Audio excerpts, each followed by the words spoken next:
Hi art friends, this is Mrs. Sermon. I'm going to show you how to make a few different cardboard sculptures using something that everyone has around their house. Paper towel roll holder, or you can use a little one from a toilet paper roll. So you're going to need that. You'll need a pair of scissors and something to mark with, like a pencil. So once you have those, it's really simple. You're not going to need any tape or any glue. I'm going to show you how to make a few different options. Once you know how to do the main techniques, then you'll be able to make whatever you want.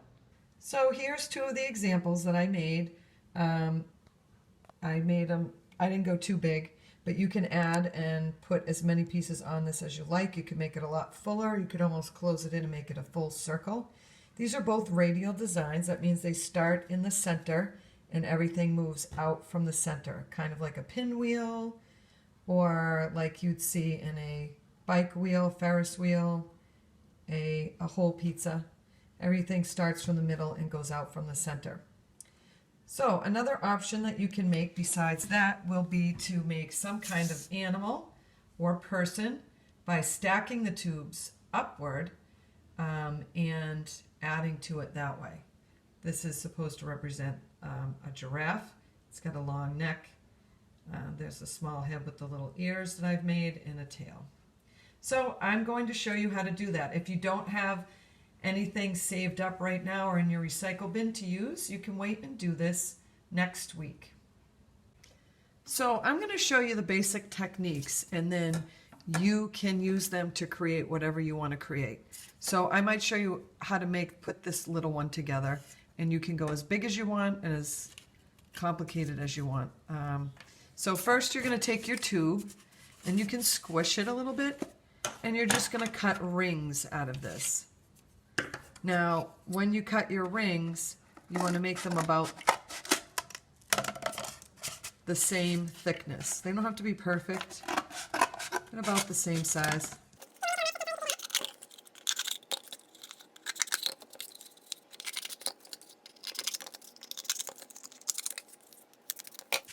Now I have my rings cut. If you want them more pointy, you'd squish them down like that. If you want them to be more round, you just squish it into the shape that you want it. Now you're going to take your pieces, and everywhere you want to attach, you're going to make a little slit or a little cut. So make a little cut there, and I'm going to make another cut at the top. Actually, I'm going to go just a little bit over and make a cut. There's no science. You can do however you want to do it. So now I'm going to put my next ring on top of here, and now so I know where to make my little slit on this piece, I'm going to make a little mark with my pencil here, and I'm going to flip it and make another little mark with my pencil. Make sure you only go about halfway up.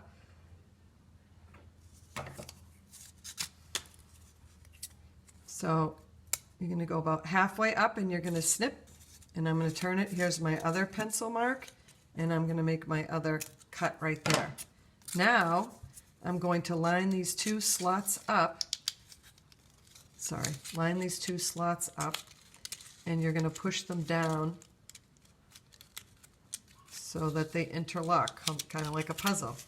Now these two pieces are stuck together. There we go. And they're not going to come undone. They're stuck together.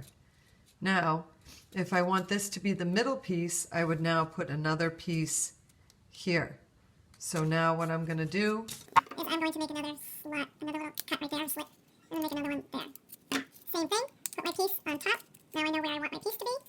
And I'm going to make a little line here, and flip it, make a little line here. This is just so I know where to cut it. And then I'm going to cut those two little marks that I made. Remember, only go halfway. If you cut all the way down, you're going to cut your whole piece in half. Okay, now I'll take this, line it up there, and line it up here. And now I've got piece number 2. Now I'm going to do a third piece here.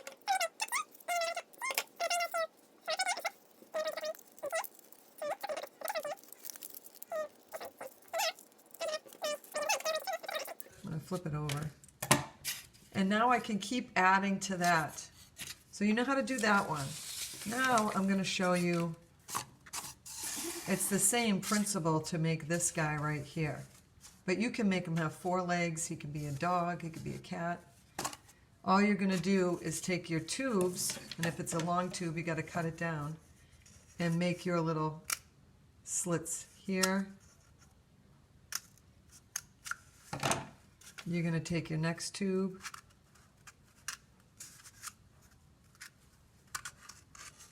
put that in there, and I actually don't even have to make a slit on this top one to put it in there. That's fine, unless I want to go down further, but this is fine. It can just rest just like that. Okay, now this is going to fall over, so I'm going to make another piece for the back. I'm going to have to cut my tube down, so I'm going to hold my tubes together.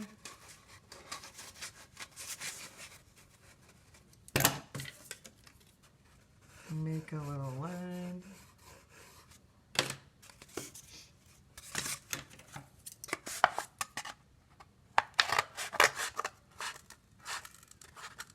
Cut it.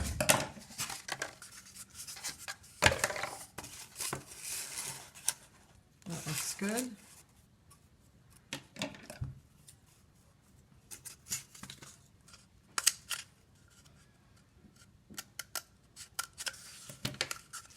Two slits. And then I'm just going to put this like that. And you can keep building and building and building until you have what you want.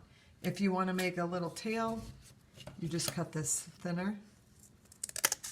I can even cut it shorter.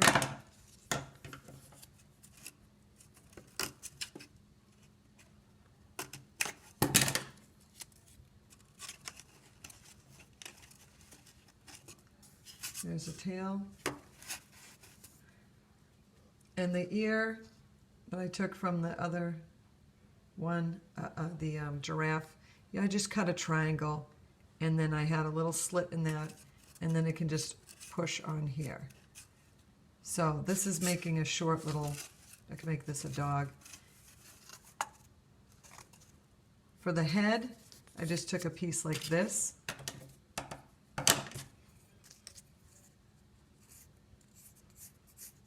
Depending on what shape I want.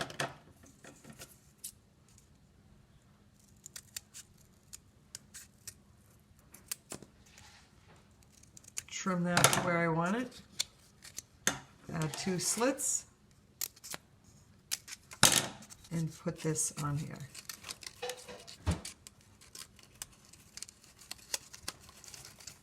Then I can put my little ear on top of here. And I can make one for the other side, and now I have